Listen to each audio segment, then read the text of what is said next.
तो can obesity affect your रिप्रोडक्टिविटी, यानी क्या ओबेसिटी की वजह से प्रेगनेंसीज और फर्टिलिटी पे असर पड़ सकता है? जी बिल्कुल पड़ सकता है, ना सिर्फ खवातीन में बल्कि मर्दों में भी पड़ सकता है।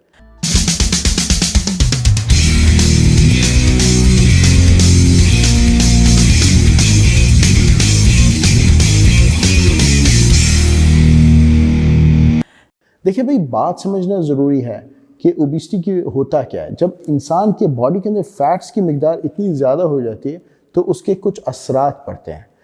अब जो मेल्स हैं उनकी जो रिप्रोडक्टिव ऑर्गन्स हैं अल्लाह ताला ने उनको जिस्म के बाहर रखे हुए हैं। क्यों? क्योंकि उसको एक कूल टेम्परेचर की ज़रूरत है, और जब वो कूल टेम्परेचर उसको मिलता है वो ज़्यादा बेहतर फंक्शन कर सकता है और बेहतर क्वालिटी के स्पर्म्स प्रोड्यूस कर सकता है। लेकिन जब बॉडी की फैट्स इतनी ज़्यादा हो जाती हैं तो वहाँ पर बॉडी हीट्स जमा होने की वजह से जो स्पर्म प्रोड्यूसिंग सेल्स हैं वो डैमेज होने शुरू हो जाते हैं, जिसकी वजह से जो स्पर्म के सीमेन एनालिसिस करें तो उसमें इमोटाइल स्पर्म्स भी आते हैं और उसके अंदर डिफेक्टिव स्पर्म्स और स्पर्म्स की क्वांटिटी भी कम होनी शुरू हो जाती है।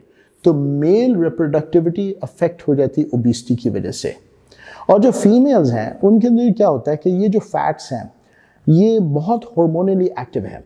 अब हमारे जो फीमेल्स की जो साइकिल है उसको कंट्रोल करने के लिए अल्लाह ताला ने एक निज़ाम बनाया है जिसमें ब्रेन के अंदर एक पिट्यूटरी ग्लैंड है, वहाँ से हार्मोन्स निकलती हैं और वो जाके सिग्नल्स प्रोड्यूस करते हैं ओवरीज के अंदर, जहाँ से फिर एग्स तैयार होते हैं।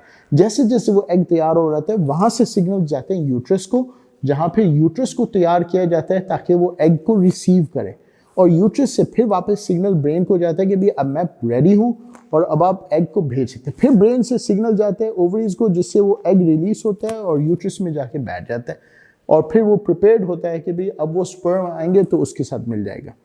अब जब फैट्स बढ़नी शुरू हो जाती हैं उससे क्या होता है कि ये जो ट्रायंगल है ब्रेन का, ओवरीज का और यूट्रस का, ये डिस्टर्ब हो जाता है क्योंकि फैट सेल्स उन हार्मोन्स को चेंज करना शुरू कर देता है और high amounts of oestrogen and testosterone females में अवेलेबल होने शुरू हो जाती हैं, जिसकी वजह से उनके जो ओवरीज हैं उसमें इकट्ठे बहुत सारे एग्स तैयार होने शुरू हो जाते हैं, जिसको पॉलीसिस्टिक ओवेरियन सिंड्रोम भी बोलते हैं, जिसकी वजह से उनकी यूट्रस की भी फंक्शनिंग डिस्टर्ब हो जाती है और वो पूरा साइकिल डिसरप्ट हो जाता है।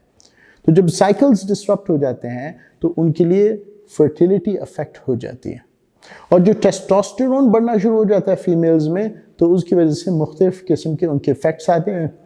उनका बॉल्डिंग पैटर्न होना शुरू हो जाते हैं, हेयर लॉस होता है, एक्नीज डेवलप हो जाती हैं, उनकी स्किन के इफेक्ट हो जाते हैं और ओवरऑल उनकी फिर बॉडी के अंदर फैट एक्यूमुलेशन बढ़नी शुरू हो जाती है इसकी वजह से। तो ओबेसिटी की वजह से पीसीओएस भी होता है और पीसीओएस की वजह से ओबेसिटी भी होता है, और इन सारी चीज़ों का असर फिर हमारी इमोशनल हेल्थ पे भी बहुत गहरा पड़ता है। ओबेसिटी की वजह से इमोशनल हेल्थ पे भी बहुत सारे असर है। आपको इंशाल्लाह आइंदा वीडियोस में बताएंगे।